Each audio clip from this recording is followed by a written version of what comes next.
Hello my friends, ನಾನು ನಿಮ್ಮ ದೀಪ್ತಿ.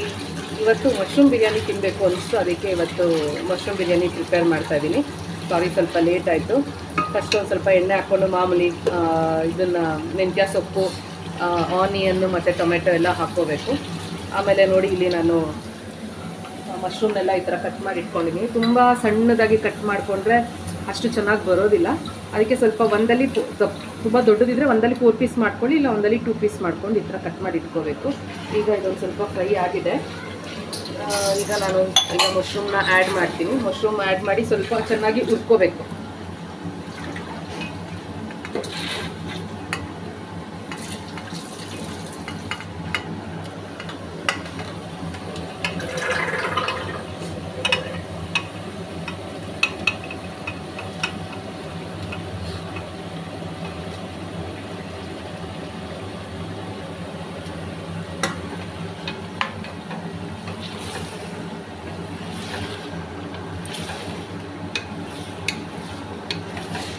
ಸ್ವಲ್ಪ ಚೆನ್ನಾಗಿ ಎಲ್ಲ ಹುರ್ಕೊಡಿ.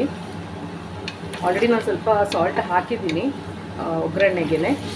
ಈಗ ಇನ್ನೊಂದು ಸ್ವಲ್ಪ ಮಶ್ರೂಮ್ಗೆ ಒಂದು ಸ್ವಲ್ಪ ಕಲ್ಲುಪ್ಪು ಹಾಕ್ಕೊಳ್ಳೋಣ. ಅದು ಚೆನ್ನಾಗಿ ಉಪ್ಪು ಖಾರ ಹಿಡಿಬೇಕಲ್ಲ, ಅದರಿಂದ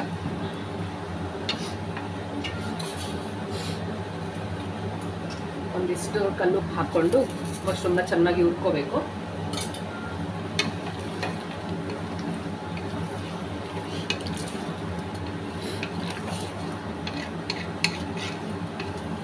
ಯಾರ್ಯಾರು ಈ ವಿಡಿಯೋ ನೋಡ್ತಾ ಇದ್ದೀರಾ, ದಯವಿಟ್ಟು ಸಪೋರ್ಟ್ ಮಾಡಬೇಕು. ನನ್ನ ಚಾನಲ್ನ ಇನ್ನೂ ಯಾರು ಸಬ್ಸ್ಕ್ರೈಬ್ ಮಾಡಿಲ್ಲ, ಅವ್ರು ಸಬ್ಸ್ಕ್ರೈಬ್ ಮಾಡ್ಕೊಳ್ಳಿ, ಲೈಕ್ ಮಾಡಿ, ಶೇರ್ ಮಾಡಿ. ಸೊ ಈಗ ನಾನು ಸ್ವಲ್ಪ ಮಶ್ರೂಮ್ನ ಹುರ್ಕೊಳ್ತಾ ಇದ್ದೀನಿ. ಈಗ ನೀವು ನೋಡ್ಬೋದು ನಾನು ಇದಕ್ಕೆ ಏನೇನು ಮಸಾಲೆ ಹಾಕ್ಕೊಂಡು ರುಬ್ಕೊಂಡಿದ್ದೀನಿ ಅಂದರೆ ನಾನು ಹೇಳ್ತೀನಿ. ಒಂದು 1.5 ಆನಿಯನ್ ತೊಗೊಂಡು ಅದನ್ನು ಕಟ್ ಮಾಡಿಕೊಂಡು ಒಗ್ಗರಣೆ ಮಾಡ್ಕೋಬೇಕು, ಅಂದರೆ ಹುರ್ಕೋಬೇಕು ಚೆನ್ನಾಗಿ. ಆನಿಯನ್ ಮತ್ತು ಗಾರ್ಲಿಕ್ ಅಂದರೆ ಬೆಳ್ಳುಳ್ಳಿ, ಶುಂಠಿ, ಚಕ್ಕೆ, ಲವಂಗ ಇದನ್ನೆಲ್ಲ ಹಾಕ್ಕೊಂಡು ಚೆನ್ನಾಗಿ ಹುರಿದ್ಬಿಟ್ಟು ಸ್ವಲ್ಪ ಸೋಂಪು ಕಾಳನ್ನು ಹಾಕಿ ಹುರಿದು, ಅದ್ರ ಜೊತೆಗೆ ಟೊಮ್ಯಾಟೊ ಮತ್ತು ಇದು ಹಾಕಿದ್ದೀನಿ, ಚೂರು ಕಾಯಿ ಹಾಕಿದ್ದೀನಿ, ಪುದೀನ ಸೊಪ್ಪು, ಕೊತ್ತಂಬರಿ ಸೊಪ್ಪು ಹಾಕಿದ್ದೀನಿ. ಈ ಮಸಾಲೆನಲ್ಲಿ ಅದಷ್ಟನ್ನು ಹಾಕಿ ರುಬ್ಕೊಂಡಿದ್ದೀನಿ. ಬೇಕಾದರೆ ಸ್ವಲ್ಪ ಟೇಸ್ಟ್ ಬರಬೇಕು ಅಂದರೆ ಒಂಚೂರು ಕಡಲೆ ಬೀಜ ಬರುತ್ತಲ್ಲ, ಅದನ್ನು ಹುರಿದು ಹಾಕ್ಕೊಂಡ್ರೆ ಟೇಸ್ಟ್ ಚೆನ್ನಾಗಿ ಕೊಡುತ್ತೆ. ಈ ಮಸಾಲೆನಲ್ಲಿ ಇಷ್ಟು ಇನ್ಕ್ಲೂಡ್ ಆಗಿದೆ: ಆನಿಯನ್ನು ಅಂದರೆ ಈರುಳ್ಳಿ, ಬೆಳ್ಳುಳ್ಳಿ, ಶುಂಠಿ, ಚಕ್ಕೆ, ಲವಂಗ ಮತ್ತು ಸೋಂಪು ಕಾಳು, ಟೊಮ್ಯಾಟೊ, ಕಾಯಿ, ಪುದೀನ, ಕೊತ್ತಂಬರಿ ಇಷ್ಟೂ ಈ ಮಸಾಲೆನಲ್ಲಿ ಆ್ಯಡ್ ಆಗಿದೆ. ಇವಾಗ ಮಸಾಲೆ ಅಂದರೆ ಬಿರಿಯಾನಿ ಪೌಡರ್ ಮತ್ತು ಚಿಕನ್ ಮಸಾಲ ಪೌಡರ್ನ ಹಾಕ್ಕೊಂಡು ಸ್ವಲ್ಪ ಮಿಕ್ಸ್ ಮಾಡ್ಕೊಳ್ಳೋಣ. ನಾನು ಇವಾಗ ಪ್ರಿಪೇರ್ ಮಾಡ್ತಿರೋದಕ್ಕೆ 2 ಬಿರಿಯಾನಿ ಮಸಾಲೆ ಪ್ಯಾಕೆಟ್ ಹಾಕಿದ್ದೀನಿ. ಜೊತೆಗೆ 1 ಪ್ಯಾಕೆಟು ಚಿಕನ್ ಮಸಾಲ ಪೌಡರ್ನ ಹಾಕ್ತಾಯಿದ್ದೀನಿ. ಇದನ್ನೆಲ್ಲ ಚೆನ್ನಾಗಿ ಹಾಕ್ಬಿಟ್ಟು ಚೆನ್ನಾಗಿ ಮಿಕ್ಸ್ ಮಾಡ್ಕೋಬೇಕು, ಚೆನ್ನಾಗಿ ಹುರ್ಕೋಬೇಕು ಮಸಾಲೆ. ಅದು ಏಕೆಂದರೆ ಮಶ್ರೂಮ್ಗೆ ಉಪ್ಪು, ಖಾರ, ಮಸಾಲೆ ಎಲ್ಲ ಚೆನ್ನಾಗಿ ಹಿಡಿಬೇಕಲ್ಲ, ಅದರಿಂದ ಚೆನ್ನಾಗಿ ಹುರ್ಕೋಬೇಕು.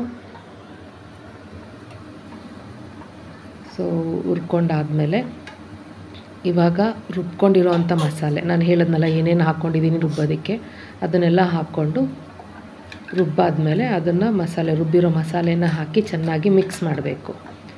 ಸಾರಿ ಫ್ರೆಂಡ್ಸ್, ಮಸಾಲೆ ರುಬ್ಬಬೇಕಾದ್ರೆ ನಾನೊಂದು ವೀಡಿಯೋ ಮಾಡಬೇಕಾಗಿತ್ತು, ಸ್ವಲ್ಪ ಲೇಟ್ ಆಯಿತು. ಅದರಿಂದ ನಾನು ಅದೊಂದು ವೀಡಿಯೋ ಮಾಡಲಿಕ್ಕಾಗಿಲ್ಲ. ನೆಕ್ಸ್ಟ್ ಟೈಮು ನಾನು ನಿಮಗೆ ತೋರಿಸ್ತೀನಿ.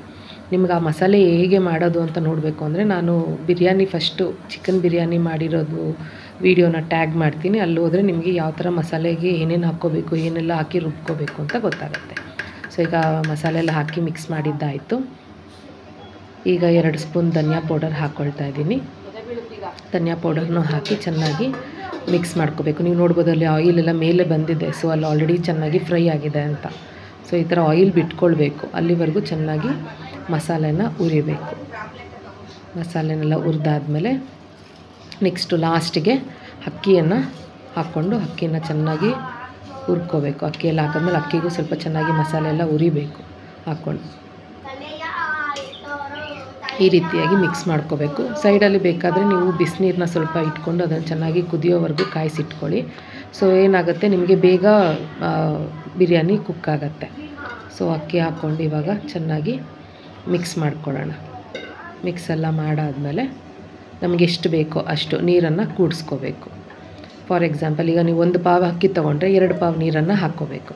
ನಾನಿವತ್ತು 4 ಪಾವಲ್ಲಿ ಮಾಡ್ತಾಯಿದ್ದೀನಿ. ಸೊ ಈಗ ನೋಡ್ಬೋದು ನೀವು ಬಿರಿಯಾನಿ ರೆಡಿಯಾಗಿದೆ. ಮಶ್ರೂಮ್ ಬಿರಿಯಾನಿ, ಯಮ್ಮಿ ಬಿರಿಯಾನಿ ರೆಡಿಯಾಗಿದೆ. ಸೊ ಡಿಯರ್ ಫ್ರೆಂಡ್ಸ್, ಈಗಲೂ ಇದುವರೆಗೂ ಯಾರೂ ನನ್ನ ಚಾನಲ್ನ ಸಬ್ಸ್ಕ್ರೈಬ್ ಮಾಡಿಲ್ಲ, ದಯವಿಟ್ಟು ಎಲ್ಲರೂ ಸಬ್ಸ್ಕ್ರೈಬ್ ಮಾಡಿ ಅಂತ ನಾನು ಈ ಮುಖಾಂತರ ನಿಮ್ಮನ್ನು ಕೇಳ್ಕೊತಾ ಇದ್ದೀನಿ. ಸಬ್ಸ್ಕ್ರೈಬ್ ಮಾಡಿ, ಲೈಕ್ ಮಾಡಿ, ಶೇರ್ ಮಾಡಿ. Thank you for watching.